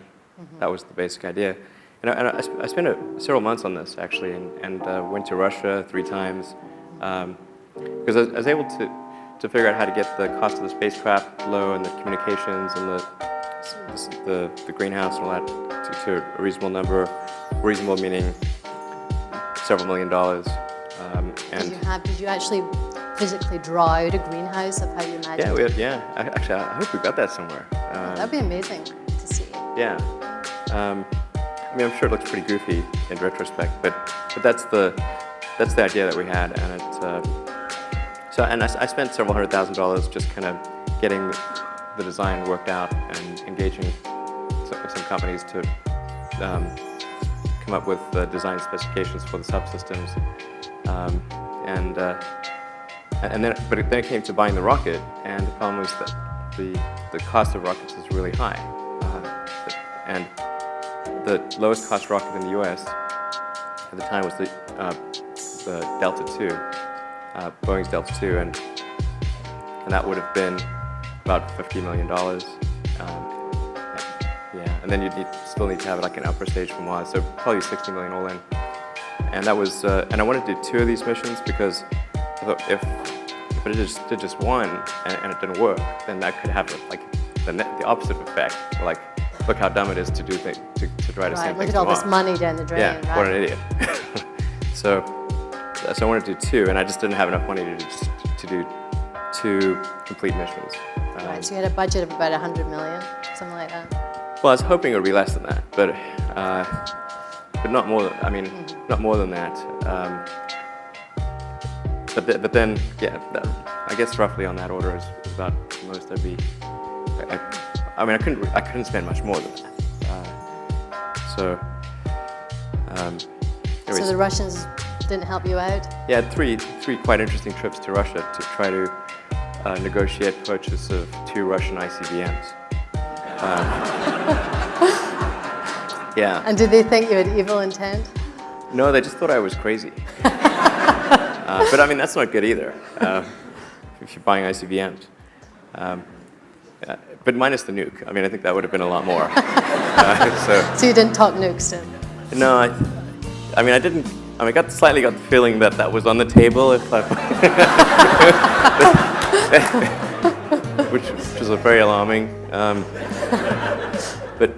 Yeah, those were very weird meetings with the Russian military and whatnot. I mean, I think they thought I was a bit crazy, but then they read about PayPal and said, okay, he was crazy, but he's got money. He did something right. Yeah, well, and more importantly, I could pay them. Right. Yes. So that's really, I mean, it was remarkably capitalist was my impression Of the Russians. Yeah. Right.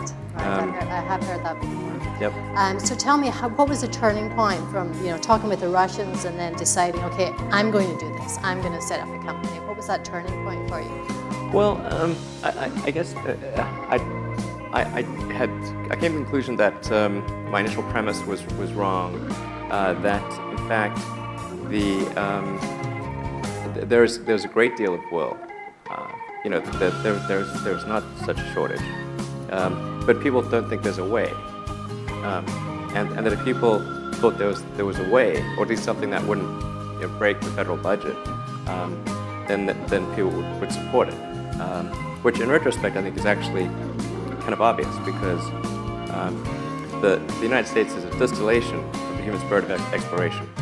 People came here from other places.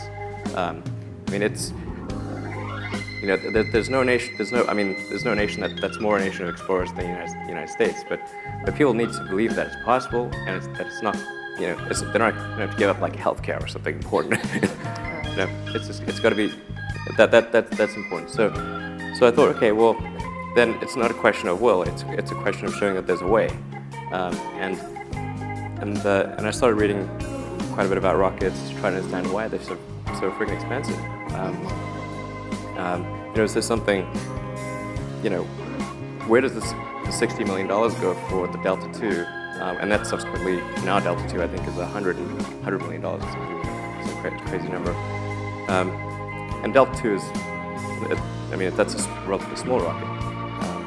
So if you go to like a really, one of the bigger rockets, it's anywhere from $200 to $400 million. Anyway, so I came to the conclusion that there wasn't really a good reason for rockets to be so expensive, and that there could be a lot less, and even in expendable format, there could be less, and that if one could make them reusable, like airplanes, then the cost of rocketry would drop dramatically. The cost of space travel would drop dramatically, because the cost of the fuel was maybe anywhere from 0.2 to 0.5% of the cost of the rocket. Right. It's kind of like a plane. I mean, how much is the cost of the fuel in the plane versus the plane itself? Mm-hmm. It's at least a 2 order of magnitude difference. But nobody had really been able to make a reusable rocket work. So but I thought, okay, if we can do that, then that would really be the key breakthrough for space travel. Right. But you also said that. So far, we have not succeeded, I should point out. You've also said that failure was the most likely outcome. Can you talk about failure in that sense and in a broader sense of being an entrepreneur and an innovator? Why is failure so important? Well, I think failure is bad. I don't think it's good. But if something's important enough, then you do it even though the risk of failure is high.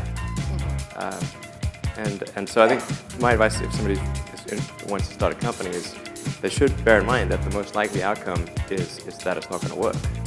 And they should reconcile themselves to that strong possibility. And they should only do it if they feel that they are really compelled to do it. Because it's going to, the way starting a company works is like usually in the beginning, the very beginning it's kind of fun, and then it's really hellish for a number of years. You talked about chewing glass. Yeah, there's a friend of mine who's a successful entrepreneur, and started actually his career around the same time as I did, and he has a good phrase. His name's Billy. He said, "Yeah, you're starting companies like eating glass and staring into the abyss." And can you agree with that? Generally true. Yeah. And if you don't eat the glass, you're not going to be successful. That's tough medicine. Tough medicine. So let's move along. We're going to get down into innovation and motivation shortly, but I want to just go through your whole business career first. So shortly after founding SpaceX, you then got interested in electric vehicles, and I understand you watched the vigils for the death of the EV1 when they were all smashed. Talk about that and why you felt, even after founding SpaceX, I have to get involved with Tesla. Yeah, well, as I said, like my interest in electric vehicles goes back a long time to, goes back 20 Right, plus the years. dating scene. Yeah, Right. actually, exactly. And in fact, the original reason I came to Silicon Valley was to work on electric vehicle energy storage technology. Right. And I thought that that the big car companies would develop electric cars. It's obviously the right move. And I thought that was vindicated when General Motors and Toyota announced their, General Motors was doing the EV1, the electric vehicle one. Toyota did the electric RAV4, the original one. And they made those announcements and they brought those to market. And I thought, okay, well, this is great. We're going to have electric cars. GM's going to obviously do the EV2 and 3, and then they just keep getting better, and everything would be cool.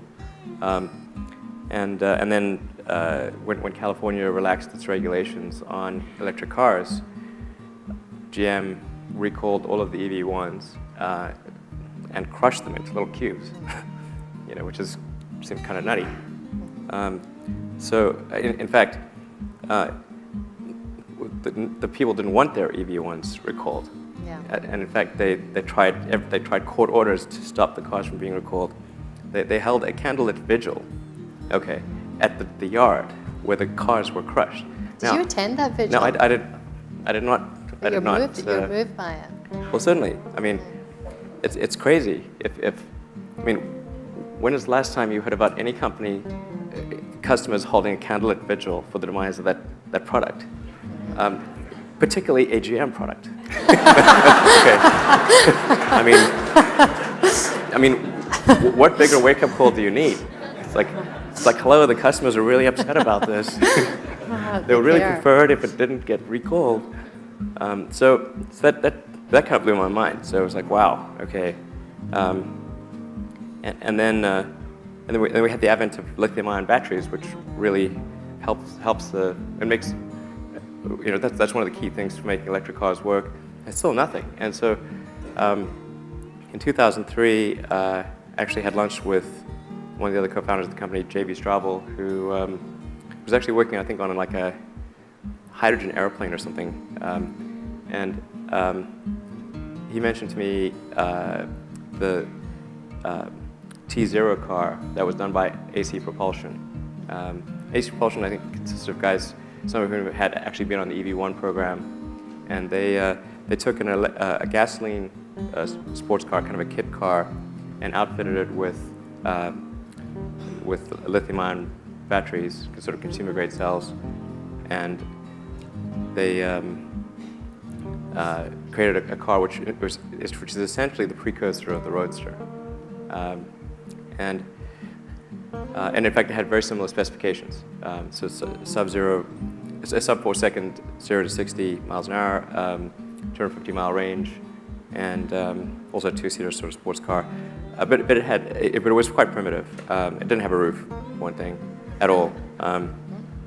And in fact, I don't know if it had doors, but it didn't have any safety systems, no airbags. It wasn't homologated, so you couldn't sell it. So in order to sell that car, in order to create a commercial version of the car, something that a manufacturer could produce and sell to people, there was a fair bit of work that was required. And but anyway, I kept trying to get AC Propulsion to commercialize the T0, and I said, look, I'll fund the whole effort. You really need to do this, and they just sort of refused to do it. They didn't want to do it. They wanted to make they want to make like an electric Scion, which in principle sounds good, except that it would have cost $75,000, and nobody wants to buy a $75,000 Scion. And the technology just was not ready. There was just no way to make a good value for money proposition with something like a What sign. was it that compelled you to say, I have to be CEO here and lead this company? Why not say, I'll help you, JB, get this rolling? Well, I really didn't want to be CEO of two companies. I tried really hard not to be, actually. So anyway, so AC Propulsion finally said, okay, I actually told AC Propulsion, look, if you're not going to do this, I'm going to create a company to do this. And they said, well, there's some other guys who are also interested in doing that, and you guys should combine efforts and create a company. And that's basically how Tesla came together. And then we had like a lot of drama. But I mean, I had since I was I provided like 95% of the money, so I could have been the CEO from day one. But I really, the idea of being CEO of two startups at the same time was not appealing, and shouldn't be appealing, by the way, if anyone's thinking that's a good idea. It's a really terrible idea. But then again, going back to your trajectory here, not only did you take on two, you took on three. You had an epiphany at Burning Man, I understand, and decided. You have to watch those epiphanies, Burning Man. Not necessarily what you should pursue. And you came up with the idea. Solar is kind of part of the whole sustainable energy thing. So, sustainable energy, you have to have sustainable means of producing and consuming energy. And so even if you have electric cars, you have to have the other side of the equation, saying how do you produce energy in a sustainable way. And I think solar is the obvious primary means of sustainable energy generation. In fact, the Earth is almost entirely solar powered today. The only reason we're not a frozen ice ball at sort of 3 degrees Kelvin is because of the sun. And the sun is responsible for all precipitation. It's responsible for the vast majority of the ecosystem, apart from sort of chemotrophs at the bottom of the ocean. So there's just a tiny amount of energy that people consume to power civilization. It's actually a very tiny amount of energy relative to the amount of energy that the sun sends in our general direction. And so in order to deal with that, we couldn't, in fact, power the entire world with solar power quite easily. This is maybe not super obvious to people. But So was that the epiphany you had at Burning Man? Was it a vision? vision? No, I knew that I knew that in college. But what was the key vision that came to you at Burning Man? We all want to imagine you there. Vision? No, it was more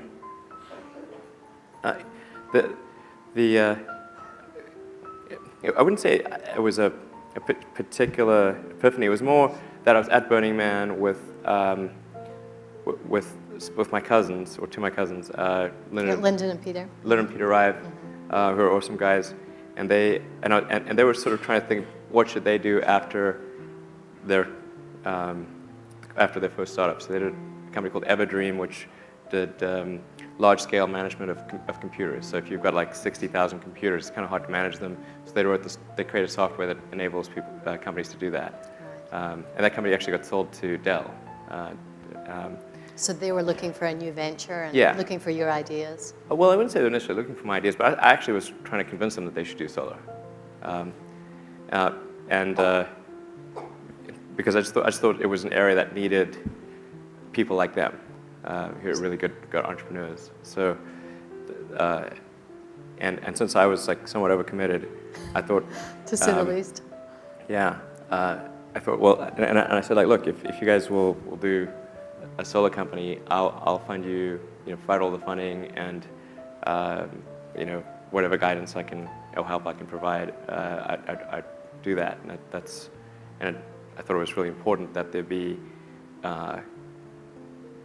good entrepreneurs like them in solar, because it just wasn't doing very well as an industry. So, and I thought people were kind of focusing on they weren't focusing on the right problem. Everybody sort of thought that the panel was the problem, but actually it's not. It's a problem, but it's not it's not the most important problem. The panel is somewhat commoditized at this point. So it's making standard efficiency solar panels is about as hard as making drywall. It's really easy. In fact, I'd say drywall is probably harder. But what is a thorny problem is trying to figure out how to get solar on tens of thousands, eventually hundreds of thousands of rooftops. Right, the logistics part. Yeah, it's kind of like you got to re-roof millions of buildings. Right. And then figure out how the grid interconnects work, and then manage all those systems. So if you've got hundreds of thousands or maybe millions of systems eventually, you've got to manage all these distributed systems. You have this really complex distributed utility, effectively, which I think actually plays to their strengths in creating, their price strength in creating really scalable software for managing hundreds of thousands of computers in a distributed fashion. And that's kind of what they did, and did an awesome job. It was just like I basically would show up at the board meetings to hear what's the good news this time. Really, we had like maybe a couple of bad news board meetings. Well, in late 2008 there were some bad news board meetings, but for the most part, apart from a few times when the macroeconomic conditions were really terrible, they just did an amazing job with almost no help from me. So you've been able to leave it in their good hands. Yeah, they deserve the vast majority of the credit for the success of that company. So I'd like to move on to innovation and motivation. There's been a lot of talk lately about the fact that innovation is leveling off. We're not making the dramatic increases or improvements in innovation like we did when the plane was invented. Do you agree with that? No, I don't agree with that. I don't think that's true. I think we've seen, well, and I'm not sure of what time period that is exactly, but we've seen huge improvements in the internet and new things. In recent years, Twitter and Facebook being pretty huge, where people kind of thought the internet was done. I think that there are some of the things that we're doing, like electric cars are a new thing, I do think there's some pretty significant breakthroughs. I mean, in genomics, we're getting better and better at decoding genomes and being able to write genetics. I think that's going to be a huge area. I think there's likely to be some breakthroughs in artificial intelligence. I suspect we will even see the flying car. Is that going to be an Elon Musk production? No. You're going to let someone else do that? Yeah. I think someone else is doing that. Okay, that's another conversation. Do you feel the government is standing in the way of innovation at all? Well, sometimes the government, I don't think the government intends to stand in the way of innovation, but sometimes it can overregulate industries to the point where innovation becomes very difficult. The auto industry used to be a great hotbed of innovation at the beginning of the 20th century, but now there's so many regulations that intend to protect consumers. The body of regulation for cars can fill this room. It's just crazy how much regulation there is, down to what the headlamps are supposed to be like, and they even specify some of the elements of the user interface on the dashboard, and some of these are completely anachronistic because they're relating back to the days when you had a little light that would illuminate an image. So we have to reserve space on the instrument panel of the Model S for where all of the indicators that a car would have. You've got these little lights check engine or whatever. Yeah, all these little things. There's a whole bunch of them, and we can't have anything else in that space. Well, how about if we have one space and render a different graphic? Oh no, because people are expecting to see it in that space. Nobody is expecting to see it in that space. Yeah, so you feel you can't argue with these regulations, you just have to. Well, you can argue with them, but not with great success. And you can actually get these things changed, but it takes ages. One of the things we're trying to get is why should you have side mirrors if you can have, say, little video cameras, tiny video cameras, and have them display an image inside the car? But there are all these regulations saying you have to have side mirrors. And I went and met with the Secretary of Transport, like, can you change this regulation? Still, nothing has happened. That was like 2 years ago. You know, So you're banging your head against a wall here a little bit. it's not easy to get these regulations changed. So talking of government, President Obama is obviously trying to do what he can. If you had 5 minutes with President Obama, what would you advise him for, one, stimulating the economy and entrepreneurship and creating jobs? Is there one thing that, if he could successfully get through, that would be a big stimulus, do you think? Well, I think actually, I think the reality of being president is that you're actually like the captain of a very huge ship and have a small rudder. Because obviously, if there was a button that a president could push that said economic prosperity, you'd be like, they're hitting that button real fast. Full steam ahead, You yeah. could measure the speed of light by how fast they press that button. Because that's called like the re-election button. So I'm not sure how much the president can really do, but I think you know, I'm generally a fan of like minimal government interference in the economy. Like the government should be kind of like the referee, but not the player. And there shouldn't be too many referees. But there is an exception, which is when there's an unpriced externality, such as the CO2 capacity of the oceans and atmosphere. So when you have an unpriced externality, then the normal market mechanisms do not work, and then it's government's role to intervene in a way that's sensible. And the best way to intervene is to assign a proper price to whatever the common good is that's being consumed. And then So you're saying there should be a tax on gas? there should be a tax on carbon. You know, if the bad thing is carbon accumulation in the atmosphere, then there needs to be a tax on that, and then we can that will and then you can get rid of all subsidies and everything else. And it seems like logical that you should tax things that are most likely to be bad, rather than, you know, like that's why we tax cigarettes and alcohol, because those are probably bad for you. Certainly cigarettes are.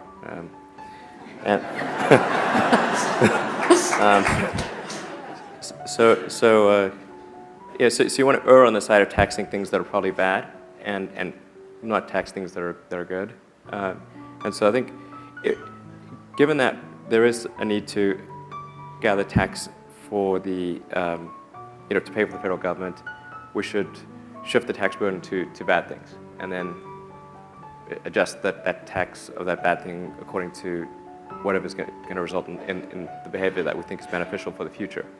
I mean, I think currently what we're doing right now, which is mining and burning trillions of tons of hydrocarbons that used to be buried very deep underground, and now we're sticking them in the atmosphere and running this crazy chemical experiment on the atmosphere. And then you've got the oil and gas companies, which have ungodly amounts of money. And you can't expect them to just roll over and die. Like, they don't do that. Actually, what they much prefer to do is spend enormous amounts of money lobbying and running bogus ad campaigns and that kind of thing to preserve their situation.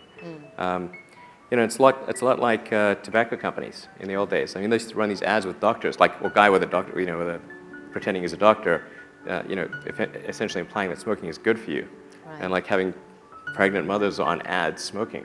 Do you have a message for the climate change skeptics and the big oil people? Well, as far as climate change skeptic, I believe in the scientific method, and one should have a healthy skepticism of things in general. And if you approach things from a scientific standpoint, you always look at things probabilistically, not definitively.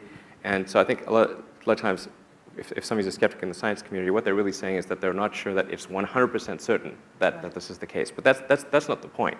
The point is to look at it from the other side. So what do you think the percentage chance is of this being catastrophic for some meaningful percentage of the Earth's population?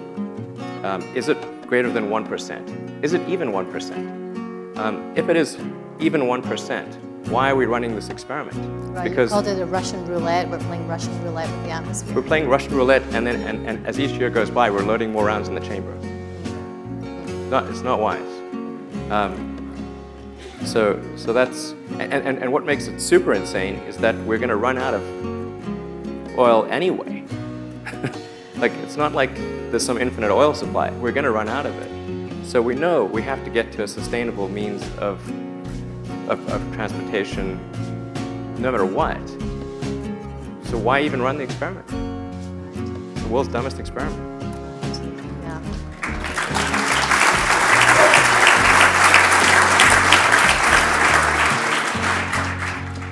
So let's move on to focus on Silicon Valley. Steve Jobs was and is a wonderful Silicon Valley icon. Is he someone that you've admired, and what have you learned from Steve's life and work? Well, he's certainly someone I've admired. Well, I did try to talk to him once at a party, and he was super rude to me. But I don't think it was me. I think it was sort of, off the course. I think you weren't the first. Yeah, not the first. No. It wasn't. Yeah, and I was actually there with, like, Larry Page is an old friend of mine. I've known Larry since before he got venture funding for Google, and Larry was the guy that introduced me to Steve Jobs. So it's not as like I'm going like and tugging on his coat, like, please talk to me. But so I was introduced by Larry Page. It's not bad. So, I mean, he obviously was an incredible guy and made fantastic products. And I don't know, there was like a certain the guy had a certain magic about him. Just sort of that was really inspiring. So, I mean, I think that's really great. Is there that magic that you try and emulate? No, I think Steve Jobs is way cooler than I am. So. Okay. So I'd like to get inside your head a little bit about, when you come up with an idea, do you doodle it, on a pad of paper, or do you get your iPad out and take notes? I mean, when you come up with something new, a new rocket design or whatever it is, how does that manifest itself? Could we see you being creative? I mean, it's somewhat cliched, but it happens a lot in the shower. I don't know what it is about showers or... Yeah, exactly. Get the camera. Like, yay. No, I mean, I just, I do. I just kind of stand there in the shower. So you have long showers? I do, actually, create yeah. less. Long showers. Sounds wrong. But, yeah, I do. So there's no of course, iPad in the not shower, to mention right? the Burning Man epiphanies. Right. Those are huge.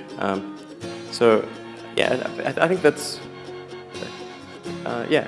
And then there are sometimes, like late at night, if I've been thinking about something, then I can't sleep, and I'll be up for, for several hours, thinking about, sort of pacing around the house and thinking about things, and occasionally I'll sketch something or send myself an email or something like that. So we have a question from the audience.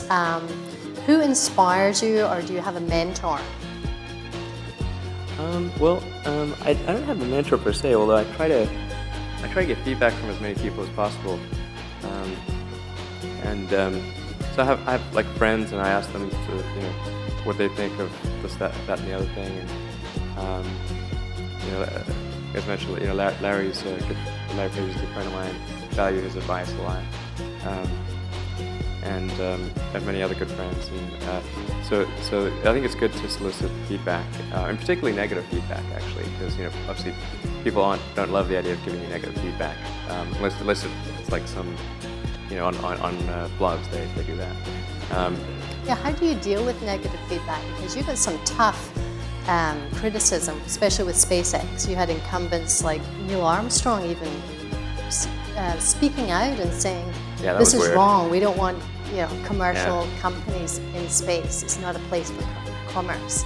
So how did you deal with that? And how do you deal with naysayers in general? Because you've had a lot. Yeah, that was kind of troubling because growing up, Neil Armstrong was kind of a hero. So it's like it kind of sucks to like knife in the back. That's a bit of a blow. Yeah. So yeah, but I think in his case he was somewhat manipulated, by other interests. I think he quite knew what he was saying in those congressional hearings. So yeah. And talk about, it's one thing to have these wonderful ideas in the shower at Burning Man, but it's another thing to build, motivate, and retain a team of excellent people. Can you talk about some tips and some things you've learned that obviously work for you?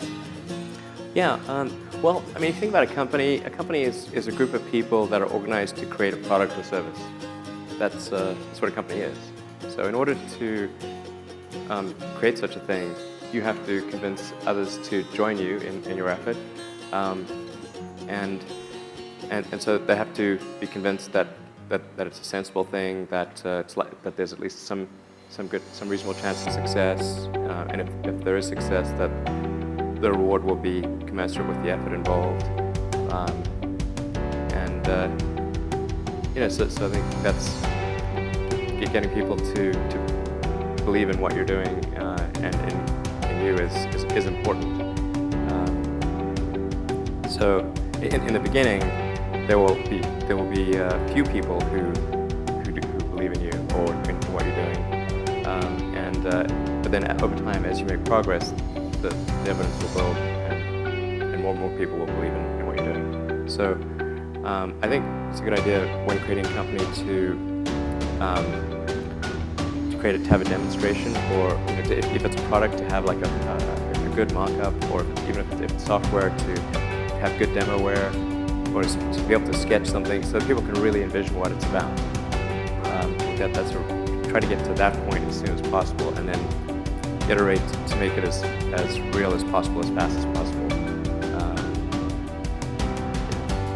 If that makes sense. Okay, so you're CEO of 2 companies, you're chairman of Solar City. Talk about time management. How on earth do you do this? Well, Do you get any sleep? Sometimes not enough. Sleep is really great, because I find if I don't get enough sleep, then I'm quite grumpy. I mean, obviously, I think most people are that way. And also, like I try to sort of figure out what's the right amount of sleep, because I found I could drop below a certain threshold of sleep, and although I'd be awake more hours and I could sustain it, I would get less done because my mental acuity would be affected. So I found generally the right number for me is around 6 to 6.5 hours on average per night. That's not too bad. Yeah. And any other tips That is on an average, though. right? Any other tips on just managing to run 2 companies simultaneously? I mean, do you find? I mean, I know you're up here Monday, Tuesday. Is it all Tesla when you're up in Silicon Valley, and all SpaceX Wednesday, Thursday? Having a having a smartphone is incredibly helpful, because that means you can do email during interstitial periods, like you're in a car, you're walking in the bathroom, everywhere. And you can do email practically when you're awake, and so that's really helpful to have email for SpaceX and Tesla integrated on my phone, and then it's just you have to apply a lot of hours to actually working. So the way I generally do it is I'll be working at SpaceX on Monday, and then Monday night flight to Bay Area, spend Tuesday and Wednesday in the Bay Area, then at Tesla, and then fly back on Wednesday night, spend Thursday and Friday at SpaceX. In the last several months, then I would fly back here on a Saturday, and either spend Saturday and Sunday at Tesla, or spend Saturday at Tesla and Sunday at SpaceX. And where do the boys fit in? You have 5 sons. Yeah. Do they tag along with Dad on some of these trips? I do drag them along in a lot of things, actually. They're remarkably unimpressed by it. And I wish they were sort of more interested. But I mean, the twins are 8 and the triplets are 6, so maybe they'll get more interested later. But Do you see one day grooming one of them or several of them to take over your companies? Well, I mean, I think if they're inclined to, I mean, if they're really interested in working at Tesla or SpaceX, then I would help them do that. I'm not sure I'd want to necessarily try to insert them into the CEO role at some point. It's kind of like if the rest of the team and the board kind of felt that they were the right person, then that would be fine. But I wouldn't want people to feel like I'd kind of installed my kid there. I don't think that would be good for either. the companies or the community, really. But I was actually at one point of a school of thought that it's best to give away kind of like 99% or more of one's assets, kind of like the Buffett school of thought. And I'm still mostly of that, inclined in that direction. But after seeing what happened with Ford and GM and Chrysler, where GM and Chrysler went bankrupt, but Ford did not, and Ford seemed to make better long-term choices than the other two companies, and that's in part because of the influence of the Ford family. And I thought, well, okay, there may be some merit in having some longer-term family ownership, at least a portion of it, so it acts as a positive influence. This is still something I'm thinking about, but acting as a positive influence in the long term, so that the company kind of does proper long-term things. And like if you look at what happened also in Silicon Valley with HP, I think it's quite sad. And that to some degree is because there was much diminished influence by the Hewlett and Packard families.